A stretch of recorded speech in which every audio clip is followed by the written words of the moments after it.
À l'abbaye Notre-Dame de Langonette, nous rencontrons le père Paul Uzel, spiritain, qui va nous retracer son parcours missionnaire. Je suis le père Paul Uzel, né en 1935 à Lafeuillé, dans le Finistère. Et pourquoi as-tu choisi de devenir spiritain? Eh bien parce que la gendarmerie avait envoyé mon père à la Guadeloupe, où j'ai débarqué à 11 ans.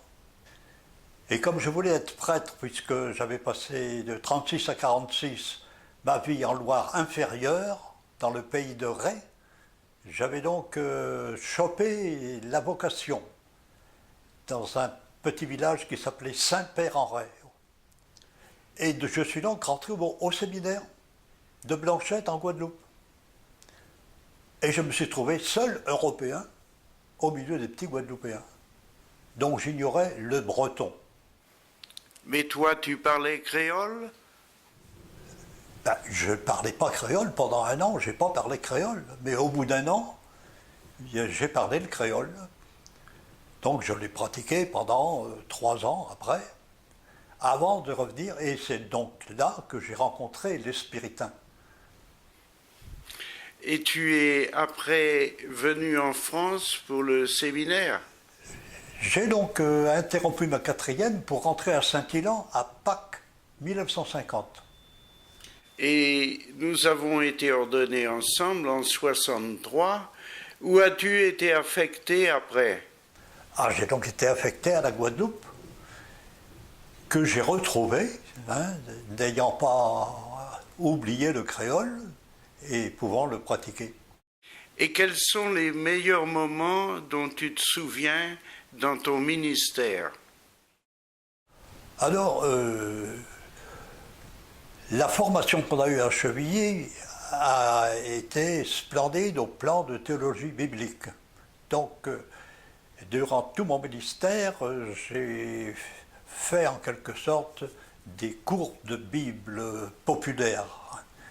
Je ne suis pas un bibliste diplômé, mais j'ai eu envie de partager ce que j'avais compris et faire l'unité de ma vie autour de cette Bible.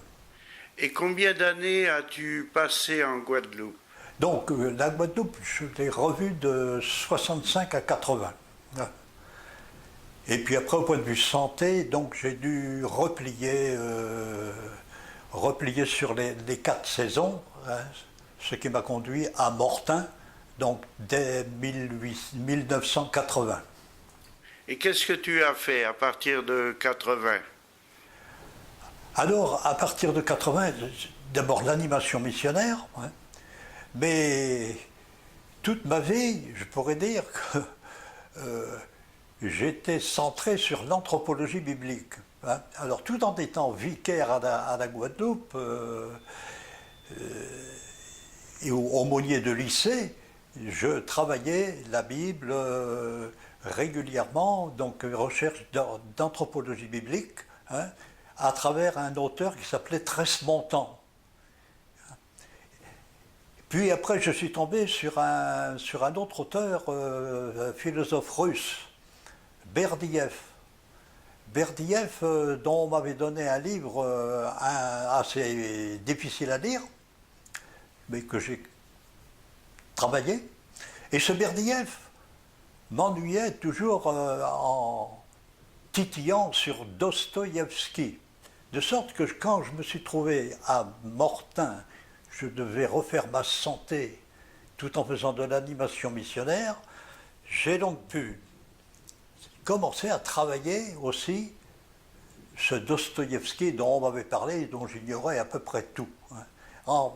Pas pour une étude littéraire, mais suivre grâce à Berdiev et à Evdokimov, un théologien orthodoxe, bien connu en France, qui m'ont orienté donc, vers une redécouverte de Dostoïevski, et de sa conversion, sa reconversion en quelque sorte, on pourrait dire, à travers le drame de son bagne. Et maintenant, est-ce que tu pourrais dire que ta spiritualité a évolué et dans quel sens? Oh oui, oui, oui, parce que c'est toute une découverte. Je pense que notre idée de Dieu, il faut la briser. Hein. Il ne faut pas s'en cantonner, se laisser enrober dans notre idée de Dieu. Nous avons à le découvrir et ça c'est à travers l'expérience, à travers les rencontres, à travers... et comme plus tard, après Mortain, j'ai fait donc de l'aumônerie militaire.